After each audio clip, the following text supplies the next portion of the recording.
Ukweli ni kwamba wanawake wengi hapa nchini, hususan wanawake wa mkoa wa Mwanza, wanafanya kazi kubwa ndani ya uchumi uliokuwa wa chini, lakini wanakutana na changamoto kuu nyingi sana, ikiwemo upatikanaji mdogo wa mitaji, ukosefu wa mifumo rasmi ya kukuza biashara, pamoja na ukosefu wa ulinzi wa kifedha kwa muda mrefu sana. Hivyo basi, sisi kama taasisi ya Kafiti Foundation imeamua kuingia pia kuwa kama mshiriki ili kuweza kusaidia katika mjadala huu wa kuweza kusaidia wanawake kama mtekelezaji wa suluhisho katika changamoto hii ambayo tumekwenda kuiona. Kupitia mpango huu kuelekea hii siku ya Kafiti na mwanamke, tunatarajia zaidi ya wanawake 3,000 watanufaika moja kwa moja kupitia uwezeshaji wa mitaji kwa ajili ya biashara ndogo ndogo na zakati, upatikanaji wa vifaa vya uzalishaji kama gesi kwa mamalishe, bajaji kwa wanawake na vijana, pamoja na vifaa kwa wale wanaouza kahawa. Ndugu waandishi wa habari, napenda kutumia nafasi hii pia kutoa wito kwa wanawake kujitokeza na kutumia fursa hizi ambazo tunakwenda kuzitoa pale, wajitokeze kwa wingi na waweze kushiriki.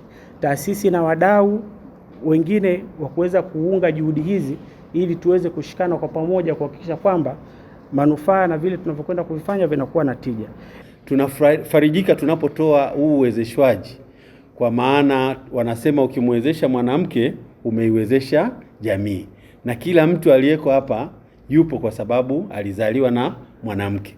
Lakini pia ni katika kuunga juhudi za serikali yetu ambayo pia inaongozwa na mwanamke mama yetu Mama Samia Suluhu.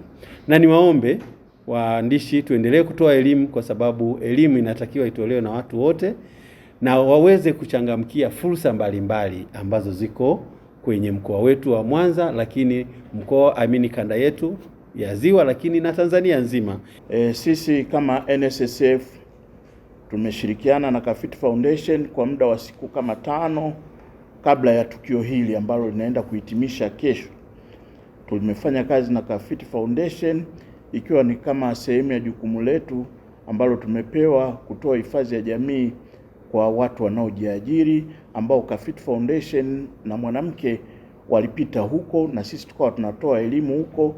Tumetembelea kata 19 na tumefanikiwa kuandikisha wajasiriamali 660 na kadi zao ziko tayari, ambapo kesho kwenye hilo tukio la Kafiti Foundation tutagawa hizo kadi kwa wanufaika. Wameelimishwa kuhusu hii skimu yetu ya hifadhi, madhumuni yake ya kuanzishwa, walengwa hiyo skimu ambao ni wajasiriamali ambao wanajihusisha na kilimo, ufugaji, uchimbaji mdogo, machinga, bodaboda na mamalishe kwa ujumla. Wameelimishwa namna ya kujiunga, taratibu za kujiunga, michango wanachangiaje, yote wameelimishwa hiyo.